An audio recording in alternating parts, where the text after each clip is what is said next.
I'm excited today to bring you an interview with my friend Kia Adams. She is a web design expert and has just the most amazing personality. She's just bubbly and cute, and I'm excited for you to meet her. I got to interview her right after the Thanksgiving holidays, and she was just a total delight. It was no surprise. So let me introduce you to my friend Kia Adams. Kia Adams, owner of Kia Adams Design Company, is a graphic and web designer who specializes in making the tech stuff easy to understand and guiding her clients along the way. That way, they feel so comfortable with the tools and technology once the project's completed. Especially enjoys working with new entrepreneurs who aren't quite sure what their website should contain because she feels it's important to walk through the process together. If you have a website that you have just gotten started and you're looking to improve it, or if you're starting from the ground up, listen in for some tips to improve your site as we go into this interview. Kia, thank you so much for coming on today and sharing with us about your business, about how you got into web design, and what you have going on right now. I'm so excited to talk to you today. Thank you, Stephanie. Thank you for having me.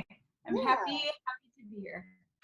Awesome. So tell us a little bit about your background and how did you really get started in web design? So my background is actually in graphic design. So I studied graphic design, and then from there I was in children's book publishing. So I was a designer for children's books for about 10 years. Oh, And wow. yeah, so then while I was doing that, I started at the company just doing some little projects, working on web design. And then my husband was starting a fishing guide business at that time. And so I created his website. And then from there, it just evolved. I left publishing and moved into software interface design. And then just as part of that, it was just natural to just keep on doing web design. So that's how I ended up in web design. But my background is definitely in print design. I think that really shows in the graphics that you create because they're so very well balanced and I know I can try to create something all day long in Canva and I'm like, oh, that looks pretty good. And then I see some of your stuff, I'm like, oh man, it could look so much better. Thank you. And it's really the little things, just the little details that make all the difference. Right, right. Yeah, well, I absolutely love the way that you design all of your images and like I said, how you balance between your photos and the words and the size and everything. It's really good. I'm inspired by some of your things. I've saved some of them so I can try to mock them up actually. Good, you should. Thank you. It's the things that we learn in print design that really transfer well to web design. So in a website, you need your different fonts for different reasons. And then you also need to factor in readability, legibility. So it's the little things like the line spacing and the letter spacing that make all the difference too. Right. So as you have started your business, as you've gotten started in branching out into from the or from the graphic design to web design and building other people's websites, what's the number one mistake that you see clients making on their websites when they say, hey, I need your help, redesign it? It's what I've seen. It's definitely planning. So I think that people get caught up, and we all have a tendency to get caught up in the fun things and starting out, just like getting your images out there and your content out there, but without really having a plan.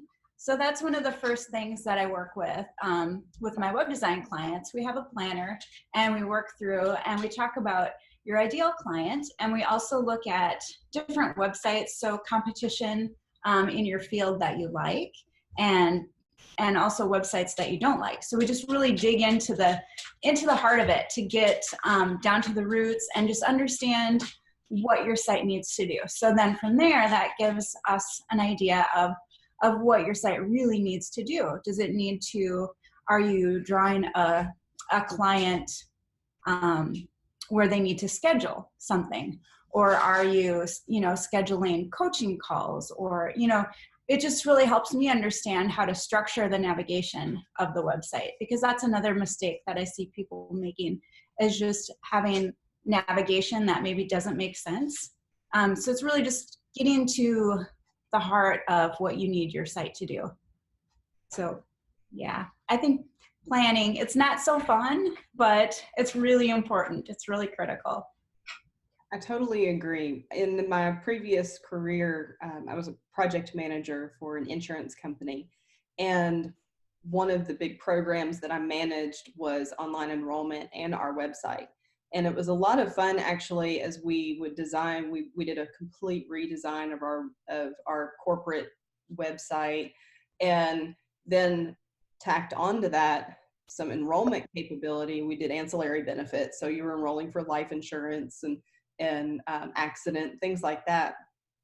And as we built those things and we did user testing, we would do that, usability testing, and bring people in who had never seen it and said, okay, now try to do this and try to do that, and try to, so that we could figure out, did we put those buttons in the right place? Is it intuitive to figure out how to get to where you need to go when you're given, hey, you need to know this, like you need to know what kind of coverage levels you could choose from. Where would you go to find that?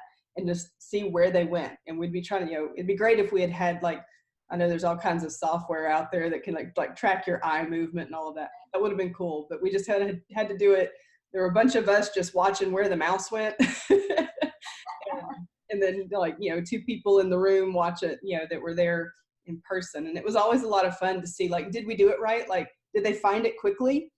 Or did they have to hunt around? And we had to make notes, okay, got to move that button in a little bit different place, or make it a little bit, change the wording on that so that, that's what you're going to find if you click on that link and everything. So that was always a lot of fun. I really enjoyed doing those web projects like that, where it was kind of from scratch and you get to pull people in to see, did we do it right? And it's really interesting to watch users. So, users will tell you that, they do certain things, but then when you actually watch them, they don't. So you really have to watch them. So that's another thing, just in working with clients. I think it's people have an idea of what you think your website should be, but it's also nice to just have that second set of eyes look at things.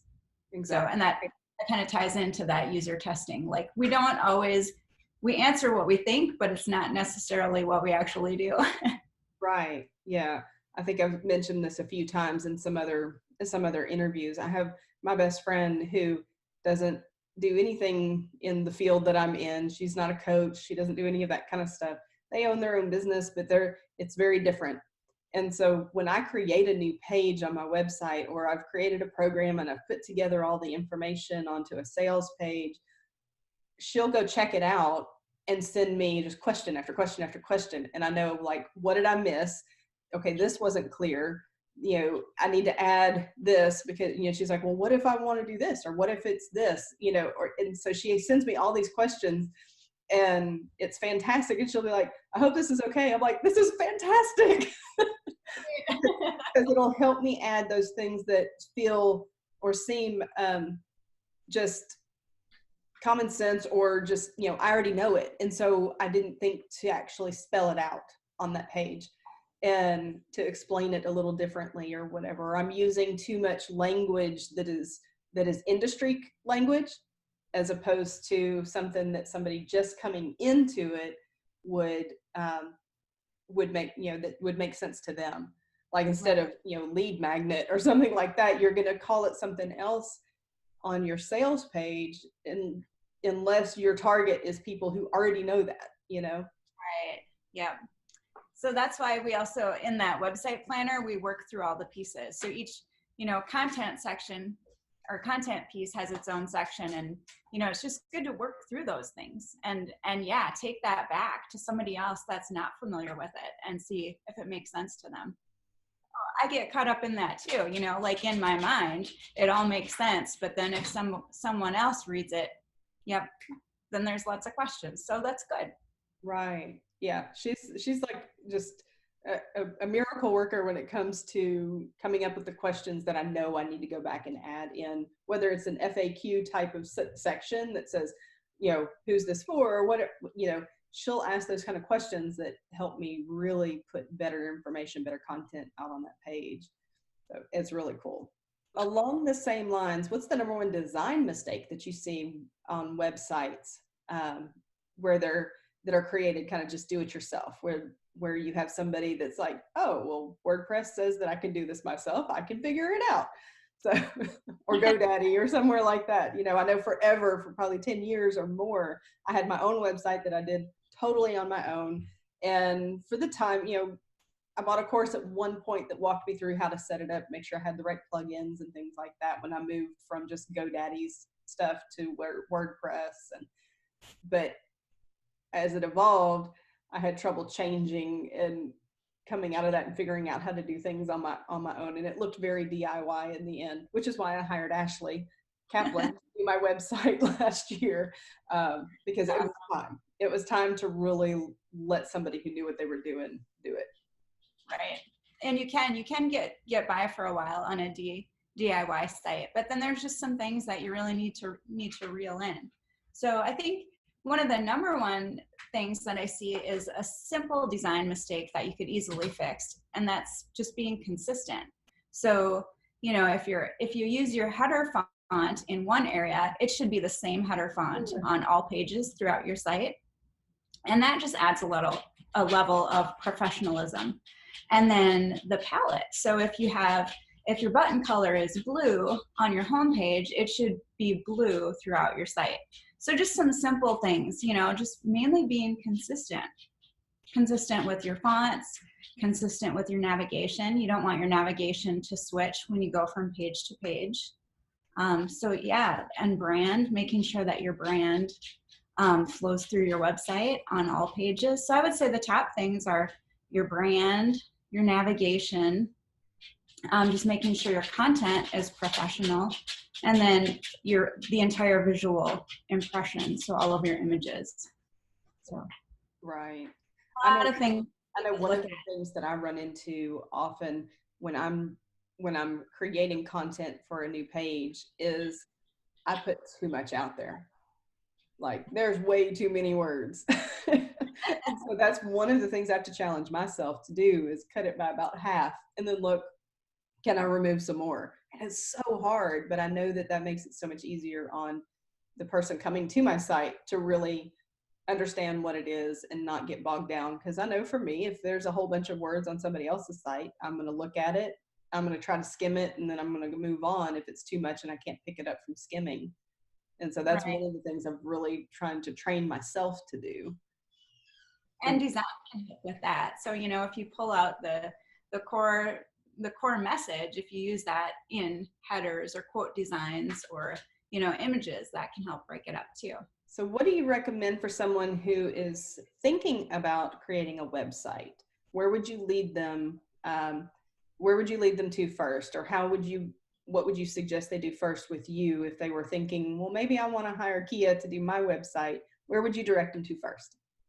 I would go to my website, just kiaadams.com, and you can get my website checklist. So that's just a freebie that'll walk you through the different pieces of your website. So it'll talk about the tech stuff and how to reserve your domain. So you'll want to make sure that you get your name reserved right away so no one else can take it.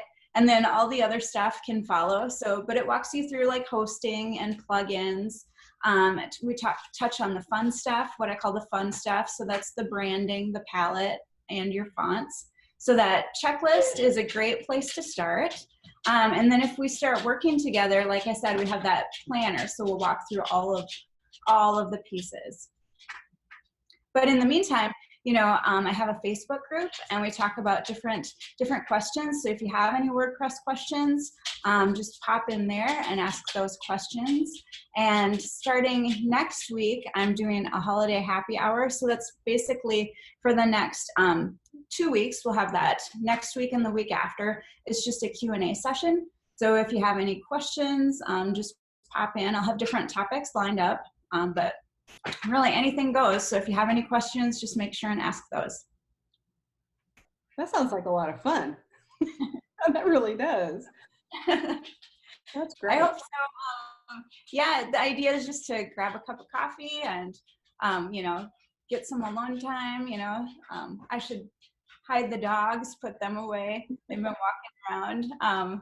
But yeah, just take some time to answer some questions and think about, you know, what you want your website to be in 2020 if you're ready, you know, to take that next step in your business. So, and I just want to make you feel comfortable. So if you have any questions, just bring those to the group.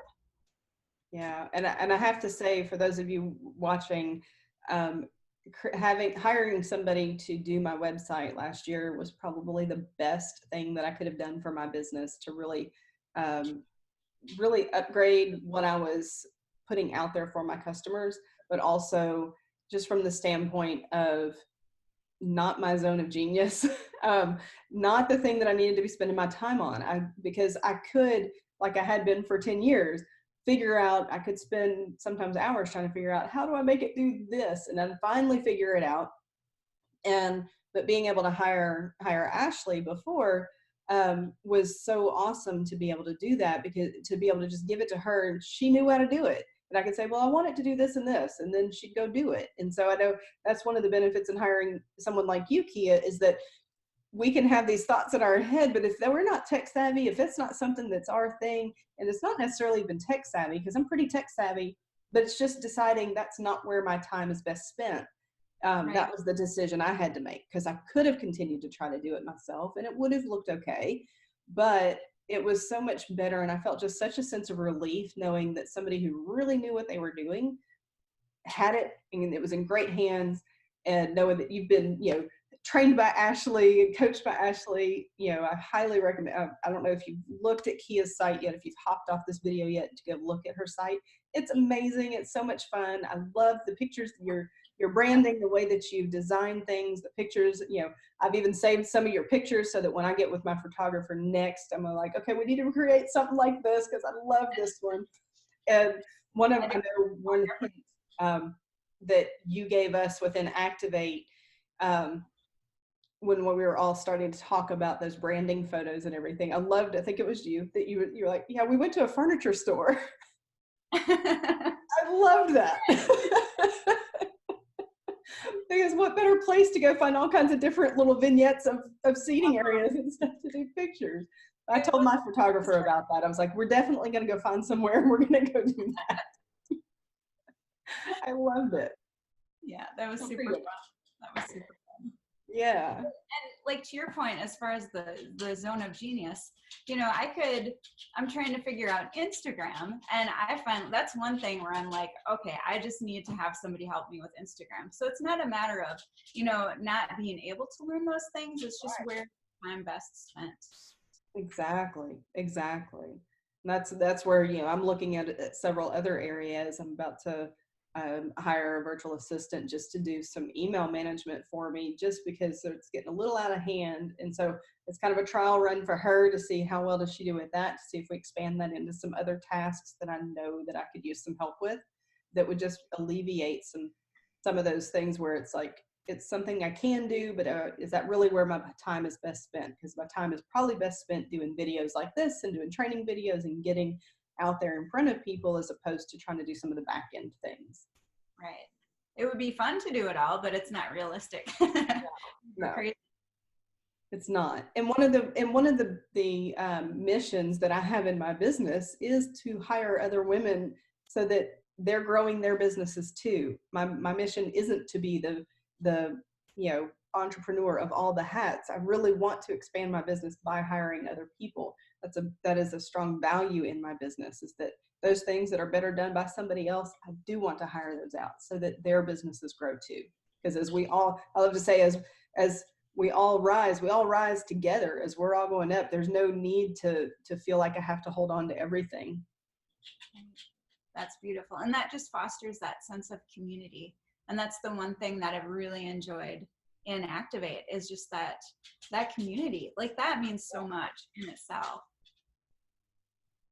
Yes, that has been fantastic. I've loved to get to know every one of our current Activate coaching students. And for those of you who don't know what Activate is, Kia and I are both in Rachel Ingome's Activate. It's her group coaching program. It's a 6-month program. You'll be hearing more about that coming up pretty soon.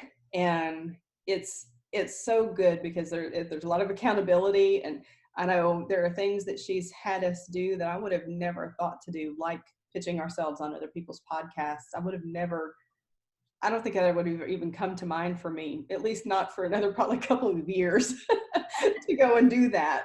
But I love the idea and I love the challenge, and just a lot of for me, I need those, that accountability.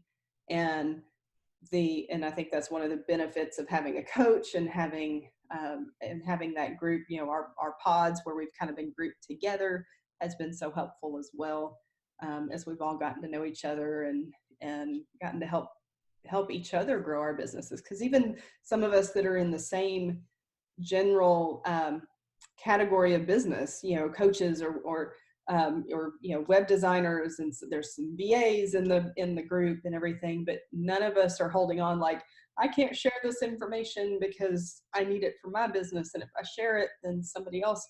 There's not that lack mentality. There's business for all of us, and there's plenty of people out there, and somebody's going to connect with you that may not connect with me, and things like that. And I absolutely love that about our group. And everyone has their own little different twist. So, and I serve a different demographic.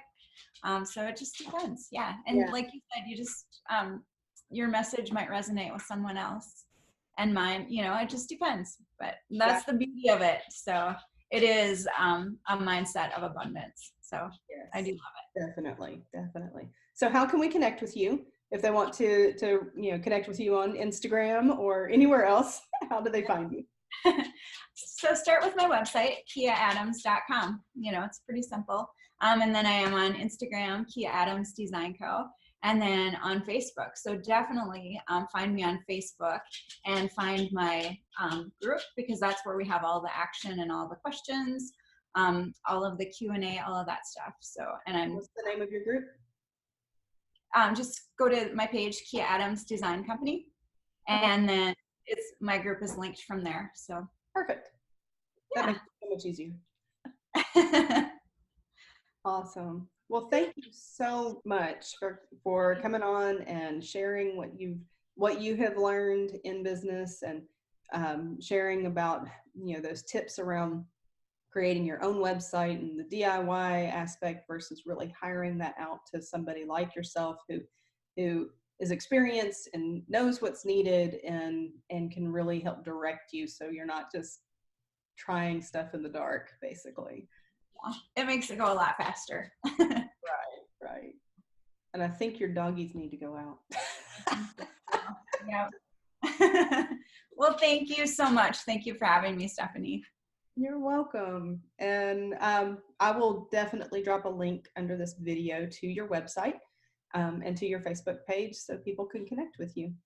Okay, sounds good. Thank you. Thank you.